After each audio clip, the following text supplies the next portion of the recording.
ठीक है बच्चों, यहाँ पे हमने क्या प्रूफ कर दिया, इसको देखो।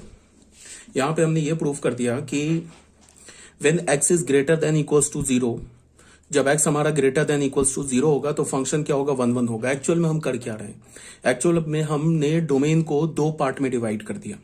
एक तो x is greater than equals to 0 और एक x इज लेस देन 0। अब इस दोनों पार्ट में, डोमेन के दोनों पार्ट में हम फंक्शन को बाइजेक्टिव प्रूफ करेंगे। तो बाइजेक्टिव प्रूफ करेंगे तो ऑन द होल फंक्शन क्या हो जाएगा, बाइजेक्टिव। तो अभी हमने फर्स्ट पार्ट उठाया। फर्स्ट पार्ट में हमने क्या बोला, x is greater than equals to 0। यहां पे हम लोग आए तो यहाँ पे x को ग्रेटर देन इक्वल्स टू 0 बोला। फिर x हमने x y कोई भी दो रैंडम एलिमेंट उठा लिया डोमेन का, वहां पे हमने फंक्शन को 1 1 प्रूफ कर दिया। तो फंक्शन क्या हो गया हमारा, पहले केस में when x is greater than equals to 0, इस केस में फंक्शन इंजेक्टिव हो गया। अभी तो सिर्फ इंजेक्टिव हुआ है, फिर अभी से सर्जेक्टिव प्रूफ करेंगे। अब तुम यहां पे देखो, यहां पे क्या है, when so f is injective function. पहले केस जो हमने लिया x is greater than equals to 0, उसमें इंजेक्टिव हो गया। अब सर्जेक्टिव पे आते हैं। When x is greater than equals to 0, then fx किसके इक्वल होगा। जब हमने x को ग्रेटर देन इक्वल्स टू 0 लिया तो fx किसके इक्वल होगा, x अपॉन 1 प्लस x के इक्वल होगा। तो अब तुम बताओ, x हमारा 0 होगा तो y 0 हो जाएगा। x अगर हमारा पॉजिटिव होगा तो x अपॉन 1 प्लस x भी पॉजिटिव होगा। तो ऑन द होल जो y है ना, वो भी ग्रेटर देन इक्वल्स टू 0 मिल रहा है। ये तो बात आ रही है समझ में। फिर दूसरी बात क्या है कि न्यूमरेटर जो है ना, x अपॉन 1 प्लस एक्स का जो न्यूमरेटर है वो डिनोमिनेटर से हमेशा लेस है। तो अगर न्यूमरेटर डिनोमिनेटर से लेस होता है तो उसे हम क्या बोलते हैं, प्रोपर फ्रैक्शन बोलते हैं। और प्रोपर फ्रैक्शन क्या होता है, हमेशा 1 से छोटा होता है और 0 से बड़ा होता है। तो इसी बात को हमने यहां पे लिखा है, and y is less then 1। तो हमने अगर y कोई भी एलिमेंट उठा लिया 0 से 1 के बीच में, इंक्लूडिंग 0 भी एनी रियल नंबर, हमने y ले लिया, तो उसके बाद हमने क्या किया, fx को y के इक्वल प्रूफ किया। तो fx क्या, x अपॉन 1 प्लस एक्स, तो y x किसके इक्वल हो गया, y अपॉन 1 माइनस y के इक्वल हो गया। अब तुम मेरी बात को ध्यान से देखो, अगर ये y है ना, इस इंटरवल का एलिमेंट है, 0 से 1 के बीच का एलिमेंट है, इंक्लूडिंग 0 इंक्लूडिंग 1, इसका ये एलिमेंट है। तो तुम ऐसे देखो, अगर तुम ना y को 0 के क्लोज ले जाओ, y को 0 के क्लोज ले जाओ तो न्यूमरेटर कहां जाएगा, 0 की ओर जाएगा। तो x का वैल्यू क्या हो जाएगा, 0 की ओर जाने लगेगा। y को 0 डालोगे तो x 0 आ जाएगा। और अगर तुम y को ना 1 के क्लोज ले जाओगे तो फिर डिनोमिनेटर किसके क्लोज जाने लगेगा, 0 की ओर जाने लगेगा। तो ऑन द होल x कहां जाने लगेगा, पॉजिटिव इंफिनिटी की ओर।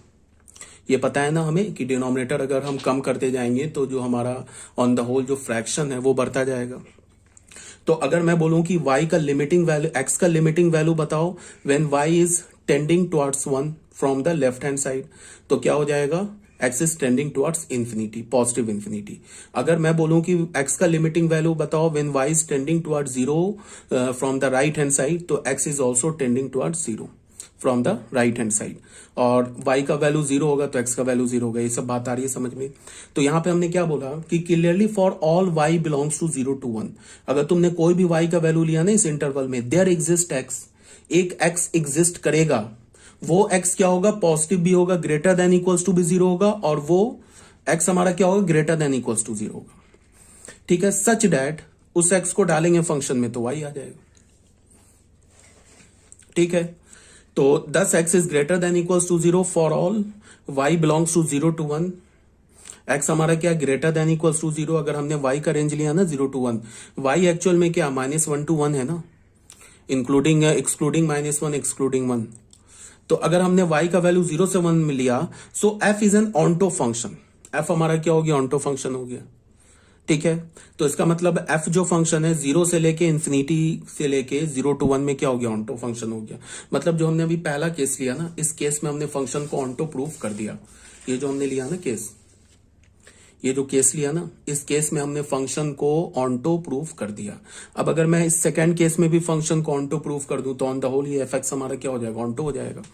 तो इसको तुम ऐसे देखो, केस 2 लिया हमने, केस 2 में हमने क्या बोला, x इज लेस देन 0, तो फिर fx किसके इक्वल है, x अपॉन 1 माइनस एक्स के इक्वल है। तो फिर हमने xy कोई भी रैंडम एलिमेंट उठा लिया r का, where x is less than 0, y is less than 0। तो फिर हमने fx को fy के इक्वल किया तो x is equal to y proof हो गया। तो सेकंड केस में फंक्शन क्या हो गया, इंजेक्टिव प्रूफ हो गया। ठीक है, so F is an injective map, F क्या हो गया हमारा, इंजेक्टिव हो गया। अब हमने सर्जेक्टिविटी के लिए क्या किया, when x is less than 0। अब हमने एक्स को बोला क्या कि लेस देन 0 है, तो सेकेंड केस का ही हमारा कंडीशन है।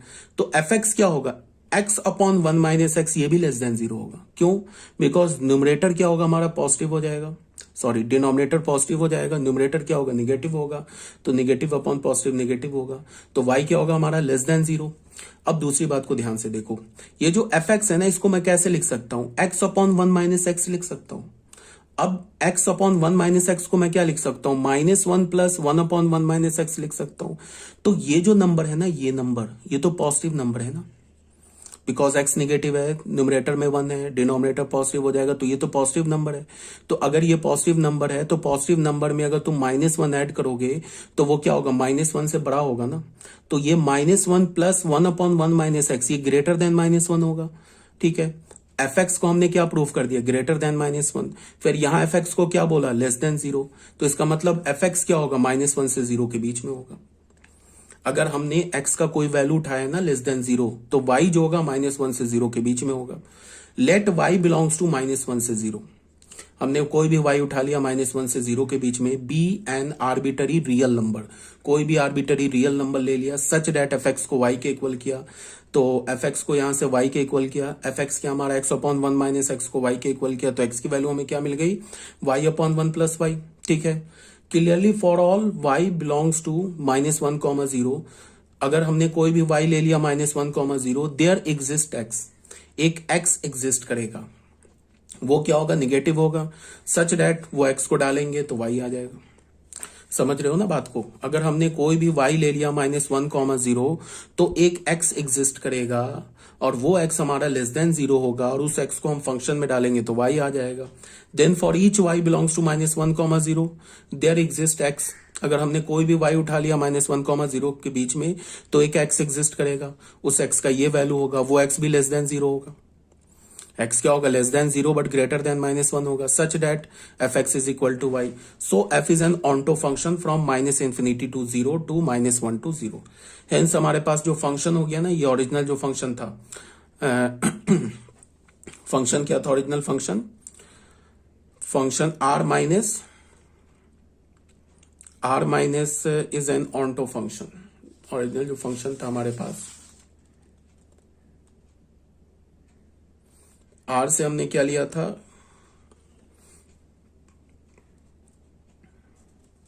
ये जो फंक्शन है ना, set of all real number से set of all real number where X lies between -1 to 1 is an 1 onto function. ये हो गया बाइजेक्टिव फंक्शन प्रूफ। तो ये था हमारा क्वेश्चन नंबर 5।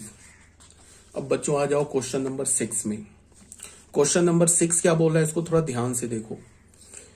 ये क्वेश्चन में बोल रहा है कि हमारे पास एक फंक्शन है, ठीक है, वो फंक्शन का डोमेन क्या है, होल नंबर। ऐसे लिखने का मतलब नेचुरल नंबर में 0 डाल दोगे तो होल नंबर हो जाएगा। तो whole number to whole number function defined है। फंक्शन क्या डिफाइंड है, एफ एन का मतलब y किसके इक्वल है, n+1 के इक्वल है। कब, जब n इवन हो, और n-1 के इक्वल है कब, जब n ऑड हो। Show that f is a bijective function. f हमारा क्या, बाइजेक्टिव फंक्शन। एक तो तुम ऐसे सोच लो कि अगर तुम इस फंक्शन को देखोगे ना, तो तुम ऐसे ही अगर 1 सेकंड के लिए आंख बंद करके सोचोगे तो फंक्शन तुम्हें बाइजेक्टिव दिख जाएगा। जितने भी इवन नंबर है ना, उन सब का इमेज ऑड नंबर है, और जितने भी ऑड नंबर है उन सब का इमेज इवन नंबर है। मतलब कि डोमेन का हर एक इवन नंबर को डोमेन के ऑड नंबर से एसोसिएट होगा, और डोमेन का हर एक ऑड नंबर को डोमेन के इवन नंबर से एसोसिएट होगा। तो ऑब्वियसली बात है, फंक्शन 1 हो जाएगा, ऑन्टो भी हो जाएगा, तो बाइजेक्टिव हो जाएगा। तो ऐसे, बट इसका यहाँ पे प्रूफ किया हुआ है, तो ऐसे ही समझ में आ रहा है। इवन है, n का वैल्यू इवन है, तो हम y क्या, n+1, तो इवन में 1 ऐड करोगे तो ऑड हो जाएगा। मतलब क्या है कि डोमेन के हर एक इवन नेचुरल नंबर जो है वो ऑड से एसोसिएट होगा। ऑड है, ऑड में अगर तुम 1 सब्ट्रैक्ट कर दोगे तो क्या हो जाएगा, इवन हो जाएगा। अगर मान लो ऑड में तुमने 1 लिया, तो 1 - 1 क्या हो जाएगा, 0। तो 0 क्या होता है हमारा, ऑड होता है। 0 क्या होता है, इवन होता है, बिकॉज 0 2 से डिविजिबल है ना। तो फंक्शन क्या हो गया हमारा, बाइजेक्टिव हो गया। इसी बात को प्रूफ किया जा रहा है। ये इतना लंबा चौड़ा लिखा है, ऐसे इसकी जरूरत नहीं है, बट फिर भी देख लो। अगर फंक्शन को बोला जाए थ्योरेटिकली प्रूफ करने के लिए तब तो ये सब लिखना पड़ेगा। और अगर मान लो ये क्वेश्चन ऑब्जेक्टिव में आ जाए, बोले कि is a bijective function one one function onto into, तब तो ये बस हम फंक्शन देखेंगे और उसके बाद बाइजेक्टिव पर टिक मार देंगे। अब ये थ्योरेटिकली प्रूफ किया जा रहा है। इंजेक्टिविटी, सबसे पहले इंजेक्टिविटी प्रूफ करेंगे। इसमें हमने क्या किया, हमने कोई भी दो रैंडम एलिमेंट उठा लिया, n कॉमा m, किसका, होल नंबर का, डोमेन का कोई भी रैंडम एलिमेंट उठा लिया। अब हमने क्या बोला, if n and m are even. एक बार क्या किया हमने, n और m को क्या बोल दिया, दोनों को इवन बोल दिया। अब जब हमने दोनों को इवन बोला तो fn is equal to fn is equal to fm किया तो हमें n is equal to m आ गया। जब n और m को ऑड बोल दिया तो फिर भी n is equal to m आ गया। Thus in both the cases we have, अगर हमारा n और m दोनों इवन है तो n is equal to m proof हो गया। n और m दोनों ऑड है तो फिर भी n is equal to m proof हो गया दोनों केसेस में। अब अगर हमने n को ऑड बोला, m को इवन बोला, तो फिर हमें क्या मिल गया, fn का वैल्यू क्या होगा, n माइनस वन, fm का वैल्यू क्या होगा, m plus one is odd और वाइस वर्सा। तो अब ये बताओ, अगर n ऑड है तो n माइनस वन इवन है, m इवन है तो m प्लस वन ऑड है, तो ऑड इवन के तो इक्वल हो नहीं सकता। इस तो क्या है, इसका मतलब कि n और m अगर इवन, n ऑड है m इवन है, तो फिर क्या हमें मिला, fn f m के इक्वल नहीं मिला। इसका मतलब क्या, n m के इक्वल नहीं है, hence f is an injection. इसका कहने का क्या मतलब है कि अगर n और m ऑड है, एक ऑड है एक इवन है, तो एक ऑड है एक इवन है तो n और m आपस में इक्वल तो होगा नहीं। तो n और m जब आपस में इक्वल नहीं है तो उस पर इमेज भी इक्वल नहीं है। देखो ना, fm के इक्वल नहीं मिला ना, मतलब कि n ऑड हो जाए m इवन हो जाए, या n इवन हो जाए m ऑड हो जाए, तो दोनों केस में n not equals to m है, दोनों केस में fn fm के इक्वल नहीं होगा। इसका मतलब क्या है कि जब भी हमारे पास n और m डिफरेंट होगा तो उस पर इमेज भी डिफरेंट होगा, ये हमने प्रूफ कर दिया।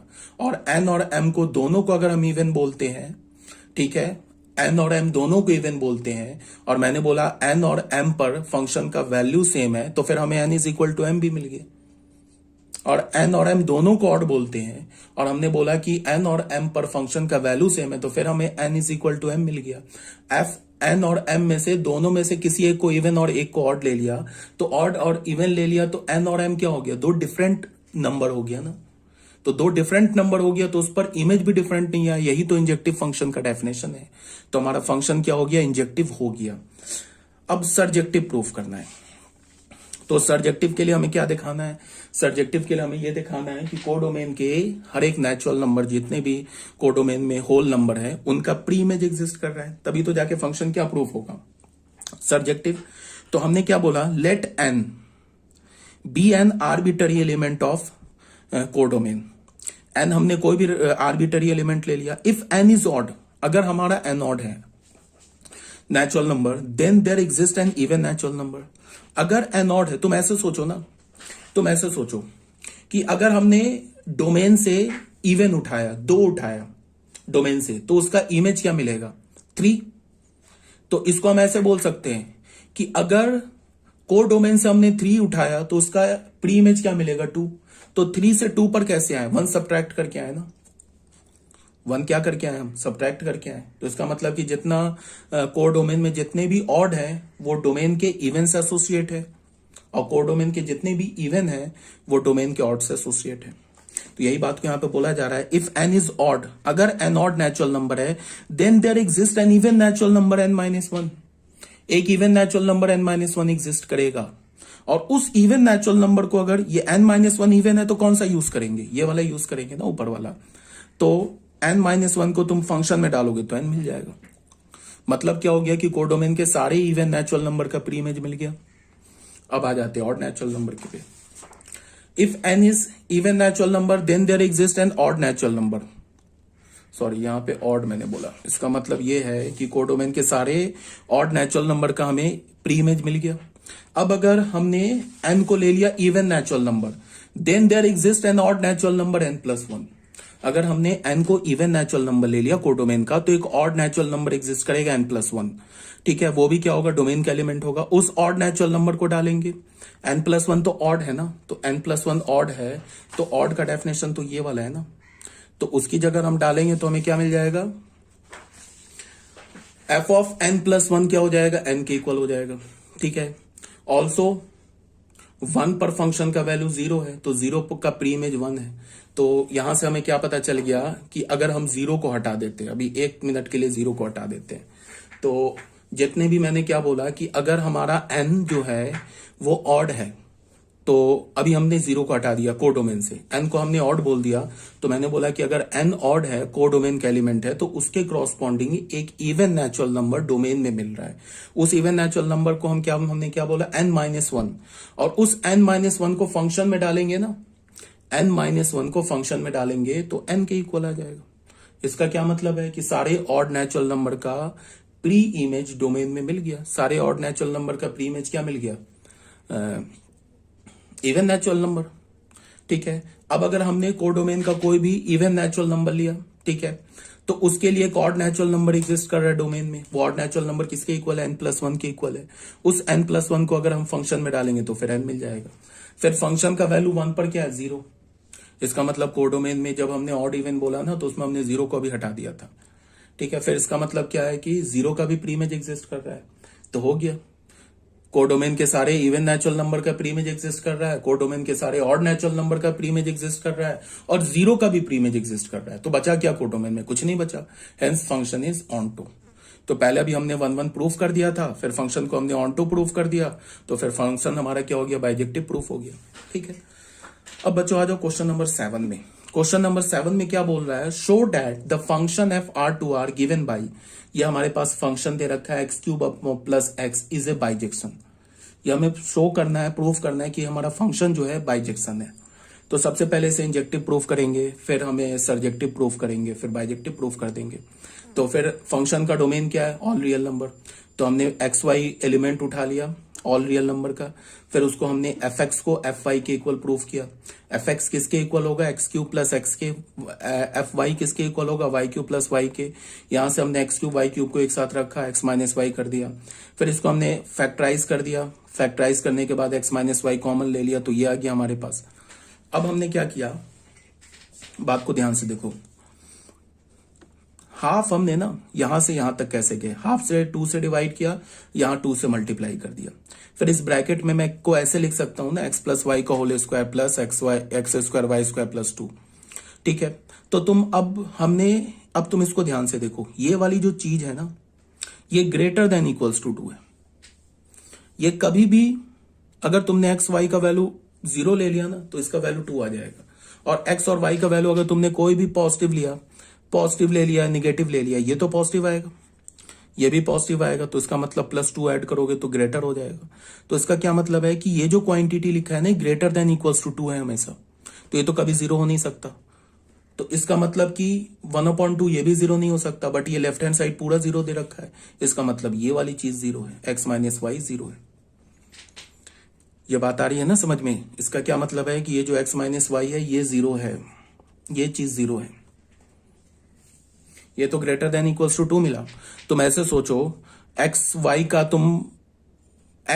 तुम वैल्यू 0 डालोगे तो यहां 0 मिल जाएगा, 0 मिल जाएगा, 2 वैल्यू मिल जाएगा। एक्स वाई का 0 छोड़ के एक्स वाई एक पॉजिटिव डालो, एक निगेटिव डालो, दोनों पॉजिटिव डालो, दोनों निगेटिव डालो। मान लो दोनों निगेटिव डाला, तो निगेटिव माइनस निगेटिव मिलके क्या हो जाएगा, निगेटिव, उसका स्क्वायर करोगे तो पॉजिटिव, ये पॉजिटिव नंबर आ जाएगा, ये पॉजिटिव, ये पॉजिटिव, तो 2 में तो कुछ ऐड ही होगा ना, 2 में तो कुछ सब्ट्रैक्ट नहीं होगा।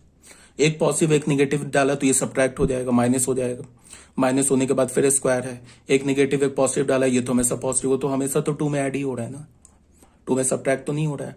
और ये पूरा x जो है, ये पूरा जो वैल्यू ये 2 भी ले रहा है, इसका मतलब इस पूरे का वैल्यू 2 या 2 से ग्रेटर है, ये तो 0 हो नहीं सकता। ये जो ब्रैकेट में लिखा है कभी 0 नहीं हो सकता। 1/2 तो 0 है नहीं, बट इसका प्रोडक्ट 0 दे रखा है। इसका क्या मतलब है, इसका मतलब ये वाला जो क्वांटिटी है 0 के इक्वल है, तो इसको हमने 0 के इक्वल किया तो x is equal to Y आ गया। क्या लेके चले थे, एक्स वाई को डोमेन का एलिमेंट लेके चले थे, वहां से हमने क्या प्रूफ कर दिया, f ऑफ x को f ऑफ y के इक्वल प्रूफ कर दिया, तो हमें क्या मिल गया, फंक्शन इंजेक्टिव हो गया, ठीक है। तो इंजेक्टिव तो हमने प्रूफ कर दिया। अब आ जाओ सर्जेक्टिविटी पे। हमने क्या बोला, let y be an arbitrary element of R। y हमने क्या ले लिया, कोई भी रैंडम एलिमेंट उठा लिया कोडोमेन का, ठीक है। फिर हमने क्या बोला, fx को y के इक्वल कर दिया। तो X cube plus X Y के इक्वल आ गया, तो यहां से क्या हो गया, X cube plus X minus Y is equal to 0 आ गया। अब यहां पे क्या है कि इसको ना तुम x और y को सेपरेट नहीं कर सकते हो, करने को कर सकते हैं, ऐसी कोई बात नहीं है, बट यहां पे वो कॉम्प्लिकेटेड हो जाएगा। यहां पे हम दूसरा थ्योरम लगाएंगे। यहां पे क्या करते थे, fx को y के इक्वल करके फिर क्या बोलते थे, x को y के टर्म में लिखते थे, फिर हम क्या बोलते थे, y कोई भी रैंडम एलिमेंट उठाते थे कोडोमेन का, फिर बोलते थे कि कोई भी रैंडम एलिमेंट उठा लो कोडोमेन का, उसके करॉस्पॉन्डिंग x एग्जिस्ट कर रहा है डोमेन में, तो फंक्शन ऑन टू, ऐसे बोलते थे ना अभी तक। बट यहां पे हम लोग थोड़ा डिफरेंट काम करेंगे। यहां पे क्या करेंगे, क्यूबिक जो इक्वेशन होता है उसका एक थ्योरम लगाएंगे। थ्योरम क्या लगाएंगे कि हमें पता है कि दुनिया के जितने भी ऑड डिग्री पॉलिनोमियल होते हैं ना, उसका कम से कम एक रूट एग्जिस्ट करता है। मान लो कि 5 डिग्री का मैंने पॉलिनोमियल इक्वेशन ले लिया, तो उसका कम से कम एक रूट तो आएगा ही। ऐसा भी हो सकता है, हमें पता है ना कि पॉलिनोमियल इक्वेशन होता है n डिग्री का, तो उसमें n रूट्स होते हैं, उस रूट्स में रियल और इमेजिनरी मिला के n रूट्स होते हैं, कम से कम n रूट्स होते हैं। अब ये पॉसिबिलिटी हो सकती है कि n के n रूट्स इमेजिनरी हो जाए, n के n रूट्स रियल हो जाए, कुछ रियल हो जाए, कुछ इमेजिनरी हो जाए, बट रूट का जो सम आएगा वो तो n आएगा। ये तो है, बात तो क्लियर है। तो मैं यहां पे ये बोल रहा हूं कि अगर ऑड डिग्री पॉलिनोमियल इक्वेशन है, तो किसी भी ऑड डिग्री पॉलिनोमियल इक्वेशन का कम से कम एक रियल रूट तो होता है, एक से ज्यादा भी हो सकता है। हाँ, बट अगर इवन डिग्री पॉलिनोमियल इक्वेशन है तो हम गारंटी नहीं लेंगे। मान लो कि 6 डिग्री का अगर हमारे पास पॉलिनोमियल इक्वेशन है, तो ये भी पॉसिबिलिटी हो सकती है कि उसके 6 के 6 रूट इमेजिनरी हो जाए। 6 रूट तो होंगे, 6 रूट्स तो होंगे उसके, ये तो गारंटी है, बिकॉज ये तो गॉस का थ्योरम ही है कि n degree polynomial equation have n roots, real plus imaginary, तो 6 रूट्स तो होंगे, बट 6 के 6 रूट रियल होंगे इसकी कोई गारंटी नहीं। बट ऑड में है गारंटी, ऑड पॉलिनोमियल इक्वेशन में कम से कम एक रूट रियल होता है, याद रखेंगे। इसी बात को हम यहां यूज करेंगे।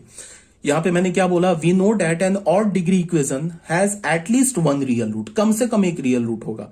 Therefore for every value of y, तुम कोई भी y का वैल्यू उठा लो, कोडोमेन हमारा इस फंक्शन का क्या, ऑल रियल नंबर, तो हमने कोडोमेन से कोई भी एक रियल नंबर उठा लिया y, उसके बाद y को हमने यहां पे डाला, तो उसका एक रूट अल्फा तो आ जाएगा ना। अब वो अल्फा क्या होगा, वो रियल ही नंबर तो होगा, डोमेन ही का एलिमेंट होगा ना। अगर क्या बोला जा रहा है, ऑड डिग्री में कम से कम एक रियल रूट होगा। हमने अगर कोडोमेन का कोई भी एक एलिमेंट या एक नंबर उठा लिया y, any real number codomain का उठा लिया, उस y को यहां पे हमने डाला, तो ये क्यूबिक इक्वेशन आ जाएगा। तो क्यूबिक इक्वेशन आ जाएगा तो उसके क्रॉसपॉन्डिंग एक x का वैल्यू मिल जाएगा ना, मैं अल्फा, कम से कम एक x का वैल्यू मिलेगा ना अल्फा, और एक ही मिलेगा अल्फा, अल्फा बीटा नहीं मिल सकता। क्यों, बिकॉज अभी इससे पहले हम इंजेक्टिव प्रूफ करके आए, ये अभी हमने प्रूफ किया है ना कि हमारा फंक्शन इंजेक्टिव है, तो इसका मतलब एक ही अल्फा मिलेगा। अगर हम यहां पे कोई भी कोडोमेन का एलिमेंट डाले ना, तो उसके करॉस्पॉन्डिंग एक हमें अल्फा मिलेगा। वो अल्फा किसका वैल्यू होगा, x का वैल्यू होगा, और उस x को, उस अल्फा को हम इस इक्वेशन में डालेंगे तो सेटिस्फाई कर जाएगा, बिकॉज ऑड डिग्री है।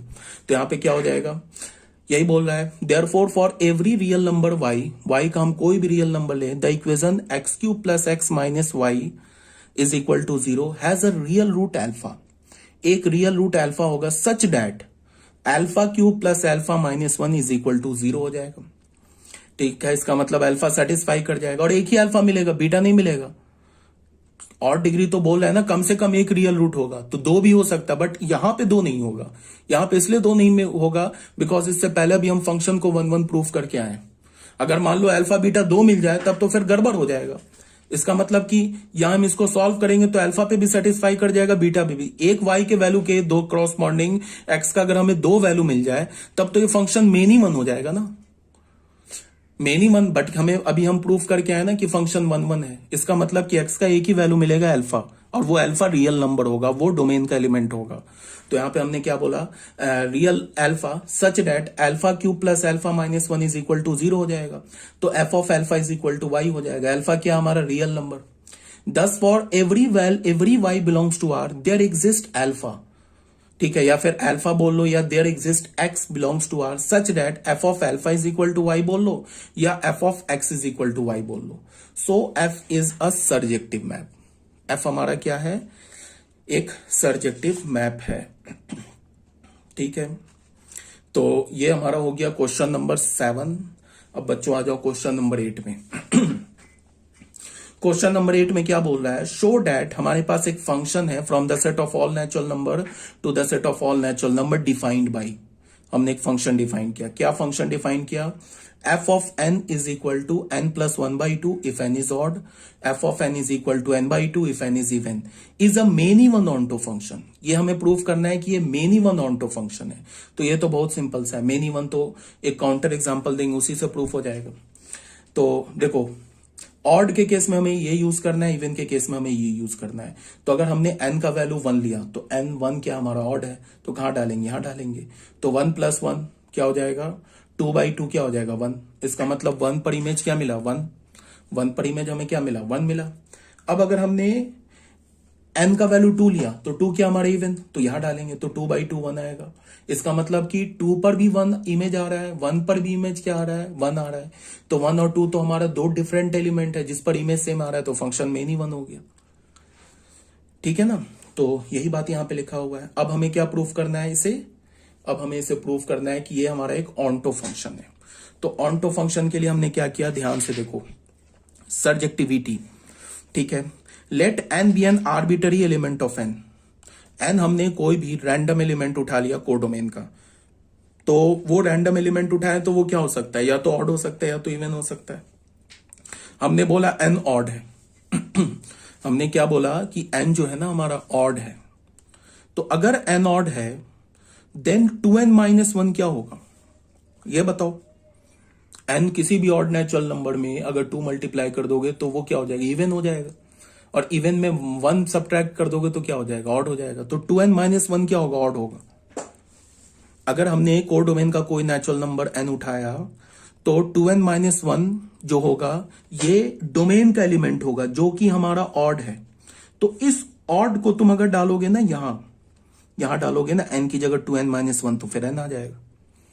इसका मतलब क्या है कि कोडोमेन का जो ऑड नेचुरल नंबर है उसके क्रॉसपॉन्डिंग डोमेन में भी एक ऑड नेचुरल नंबर बैठा हुआ है 2n-1।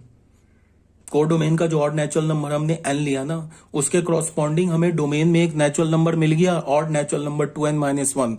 उस ऑड नेचुरल नंबर को जब हम फंक्शन में डालते हैं ना तो हमें n मिल जाता है। इसका क्या मतलब हुआ कि कोडोमेन के सारे ऑड नेचुरल नंबर का प्री इमेज एग्जिस्ट कर रहा है। यह बात आ गई समझ में। अब कोई बच्चा बोलेगा कि ये 2n-1 कैसे पता चल गया आपको कि ये 2n-1 है, तो ये पता कैसे चला वो भी बता दे रहा हूं। तुम ना fn को m के इक्वल करो, तो fn के हमारे पास n + 1/2 m आ जाएगा। यहां से क्या होगा, n का वैल्यू 2m-1, ऐसे ले लो पलट के, 2m-1 हो गया। इसका क्या मतलब है कि अगर हमने कोडोमेन का कोई भी ऑड नेचुरल नंबर उठाया, तो उसके क्रॉसपॉन्डिंग डोमेन में हमें एक ऑड नेचुरल नंबर मिल गया 2n-1। उस ऑड नेचुरल नंबर को फंक्शन में डाला तो n मिल गया। तो फंक्शन, इसका मतलब क्या हो गया कि कोडोमेन के सारे ऑड नेचुरल नंबर का हमें इमेज मिल गया। इफ n इज इवन, अब आ जाते हैं, अगर n इवन है then 2n is also even, 2n भी इवन है natural number such that f of 2n is equal to n। अगर n इवन है, अब हमने कोडोमेन का इवन नेचुरल नंबर उठाया तो 2n भी इवन है। अब 2n को अगर तुम यहां डालोगे ना फंक्शन में, 2n तो इवन है तो यहां डालेंगे ना, तो 2n/2n आ जाएगा। इसका मतलब क्या है कि कोडोमेन के सारे इवन नेचुरल नंबर का भी हमें प्री इमेज मिल गया। तो फिर कोडोमेन में बचा क्या, कुछ नहीं बचा। सारे ऑड का प्री इमेज मिल गया, सारे इवन का प्री इमेज मिल गया। तो इसका मतलब फंक्शन हमारा क्या हो गया, फंक्शन हमारा हो गया सर्जेक्टिव। अब कोई बोलेगा ये n/2 कैसे पता चल गया, अब ये 2n कैसे पता चल गया, तो कोई बात नहीं है। यहां पे n/2 को m के इक्वल करो तो n का वैल्यू क्या आ जाएगा, 2m आ जाएगा। ठीक है, यही तो होता है ना कि मान लो कि अगर हमें ऐसा कुछ चाहिए कि अगर हम x डाल रहे हैं y मिल रहा है, और हमें चाहिए कि y डाले x मिल जाए, तो उस y को x के टर्म में कैसे निकालोगे, x और fx को y के इक्वल कर दो, वहां से सॉल्व कर लो, जो हम लोग करते हैं नहीं है इसके लिए, इनवर्स निकालने के लिए। जैसे fx को y के हम लोग x डालते y मिल जाता है। अब हमें ऐसा y चाहिए x के टर्म में जिसको हम फंक्शन में डालें तो हमें x मिल जाए, तो उसके लिए क्या करते हैं, F X is equal to Y को सॉल्व करके वहां से क्या निकाल लेते, एक्स निकाल लेते वाई के टर्म में। उस वाई को वाई के टर्म में फिर जो हमें वाई में एक्सप्रेशन मिलेगा उसको अगर हम function F X is equal to Y में अगर एक्स की जगह डालेंगे तो फिर हमें वाई मिल जाएगा। ये तो जानते हैं ना, वही काम यहाँ कर रहे हैं। तो यहाँ पे क्या बोला, if n is even natural number, अगर एन हमारा इवन नेचुरल नंबर है तो उसके क्रॉसपॉन्डिंग हमें एक दूसरा इवन नेचुरल नंबर मिल रहा है 2n को डाल रहे हैं तो n मिल रहा है। Thus for every natural number whether even और odd there exist its preimage n, so f is a surjection. हो गया प्रूफ। अब बच्चों ये क्वेश्चन नंबर 9 है ना, ये डू इट योर सेल्फ, इसे करना सॉल्व, बिल्कुल इजी टाइप का क्वेश्चन है यार ये सब। इसका ये तो शो करने वाला है तो इसका तो कोई आंसर नहीं है, बाकी सबका ना मैंने आंसर लिख रखा है, ये करना खुद से ट्राई। ये सब बिल्कुल इजी टाइप का क्वेश्चन है, ये खुद से ट्राई करना। तो हमारा जो टॉपिक है ना क्या बोलता हूं टाइप्स ऑफ फंक्शन वाला जो टॉपिक है ये कंप्लीट हो गया है। हाँ, इसके डिफरेंट कुछ क्वेश्चंस हैं तो वो आगे वाले पीडीएफ में मैंने कुछ डिफरेंट टाइप्स के क्वेश्चन लिए जो कि मैं सॉल्व करूंगा। इसके बाद आ रहा है हमारा टॉपिक कंपोजिशन ऑफ फंक्शन, जो कि फिर हम लोग नेक्स्ट वीडियो में देखेंगे। ओके।